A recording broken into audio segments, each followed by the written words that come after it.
নিজের সম্বন্ধে আমি 2020 সালে ম্যাথমেটিক্স পাস করি, 2022 সালে উচ্চ মাধ্যমিক পাস করি কলা বিভাগ থেকে।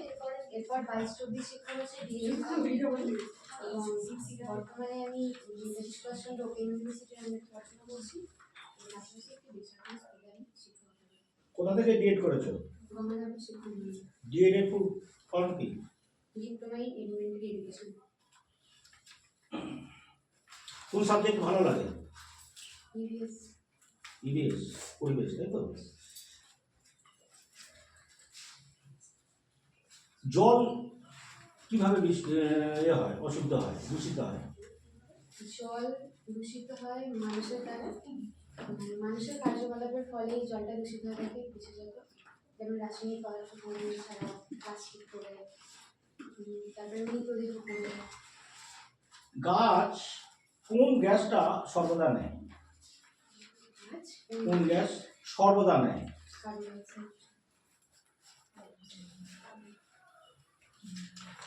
একটা জোড় সংখ্যা বলো। জোড় আর বিজোড়ের সঙ্গে গুণ করলে কত কি সংখ্যা হয়? আর বিজোড় গুণ করলে কি কত হয়, মানে কি সংখ্যা হয়? গুণ করলে। ক্লাসে ছাত্রদের একক দশক কিভাবে শেখাবে? একক দশক সংখ্যা লিখে বড় পেজে একক দশকের ধারণা এটাই দেওয়া যাবে।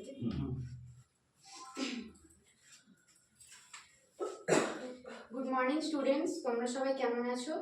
হ্যাঁ, আমিও খুব ভালো আছি। জায়গায় প্রত্যেকে বসো।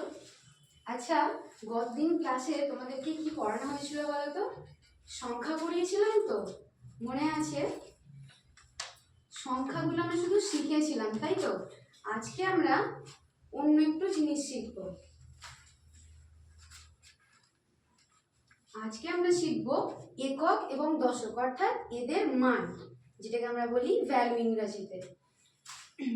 এটা হচ্ছে গণিতের মধ্যে পড়ে। এখন তোমাদের গণিত ক্লাস, সেজন্য আমি গণিতটাই তোমাদেরকে করাবো। ধরো একটা সংখ্যা তোমরা কেউ একজন বলো। হ্যাঁ রবি, তুমি বলো। কত বলছো? 12। বাহ, এটাকে তোমরা যখন ছোটবেলায় পড়েছো কিভাবে পড়েছো বলো তো? কি বলেছো? 1, 10, 2, 12। মা এইভাবে পড়িয়েছিল তো, মনে আছে? তাহলে 1, 10 আমরা কেন বলবো?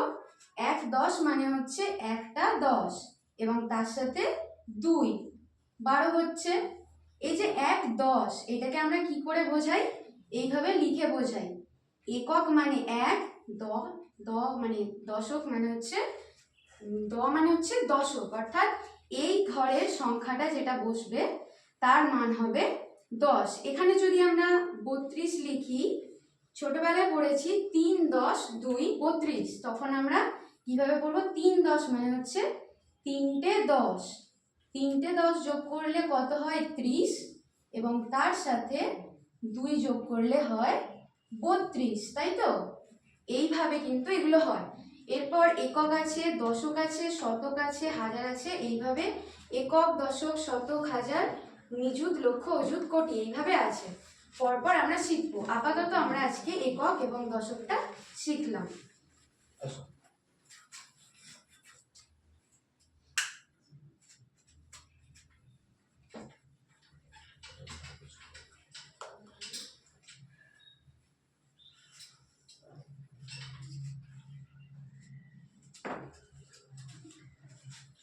আচ্ছা, প্রথমে তুমি বললে যে জল দূষিত হওয়ার কথা। তো জল দূষিত হওয়াটা থেকে বাঁচাতে আমরা জলকে কি উপায় পরিশুদ্ধ করবো, বা ছাত্রছাত্রীদেরকে দেখাবো, মানে বোঝাবো কিভাবে যে জলটাকে বাঁচাতে হয়?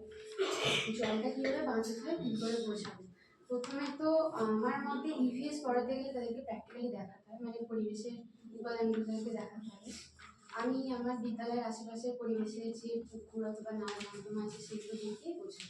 আর ছাত্রছাত্রীদের জলের ব্যবহারটা কীভাবে বোঝাবো যে সঠিক ব্যবহারটা? জলের ব্যবহার স্কুলে কী করে ব্যবহার করবো? স্কুলে পানীয় জল হিসেবে তো আমরা জলটা ব্যবহার করছি। এছাড়া হাত ধোয়া, আর যদি অপচয়ের কথা বলেন তাহলে ওদেরকে ব্যাপারটা বোঝাবো যে পৃথিবীতে তো একটা সীমিত পরিমাণে জল আছে, পানীয় জল। তো আমরা যদি এটা এইভাবে নষ্ট করে ফেলি তাহলে আমরা আমাদের পানীয় জলগুলো আমরা কোথা থেকে পাই? কয়েকটা নলকূপ থেকে পাই পানীয় জল। জলের উৎসগুলো নিয়ে বলতে হবে, শুধু নলকূপ বললে হবে না, একটা তো বলেছেন, ও আচ্ছা, আরো দু একটা বলতে হবে, ঠিক আছে? উৎস, তাই তো? আপনি ধরুন ক্লাসে ডেমনস্ট্রেশন দিচ্ছেন বা পাঠ করছেন কোনো কিছু। একজন বাচ্চা খুব গন্ডগোল করছে, আপনি কিভাবে তাকে ট্যাকেল করবেন? সে যদি পিছন দিকে বসার প্রবণতা থাকে তাকে আমি প্রথমে সামনে নিয়ে আসবো, এবং তারপরেও যদি সে কিছু করে তাহলে তাকে দিয়ে আমি বোর্ড ওয়ার্ক বা তাকে দিয়ে কোনো অ্যাক্টিভিটি কাজগুলো করাবো আমি। সকলের সঙ্গে কিভাবে? ওকে আলাদাভাবে, মানে ক্লাসে তো আরো স্টুডেন্ট আছে, ঠিক আছে, ওকে আলাদাভাবে কিভাবে করবেন? ক্লাসটা তো তাহলে অচল হয়ে পড়বে। আপনি ওকেই যদি শুধু দেখেন, বাকি ছাত্রদের কিভাবে দেখবেন? সবাইকে নিয়েই একসাথে করার চেষ্টা করবো।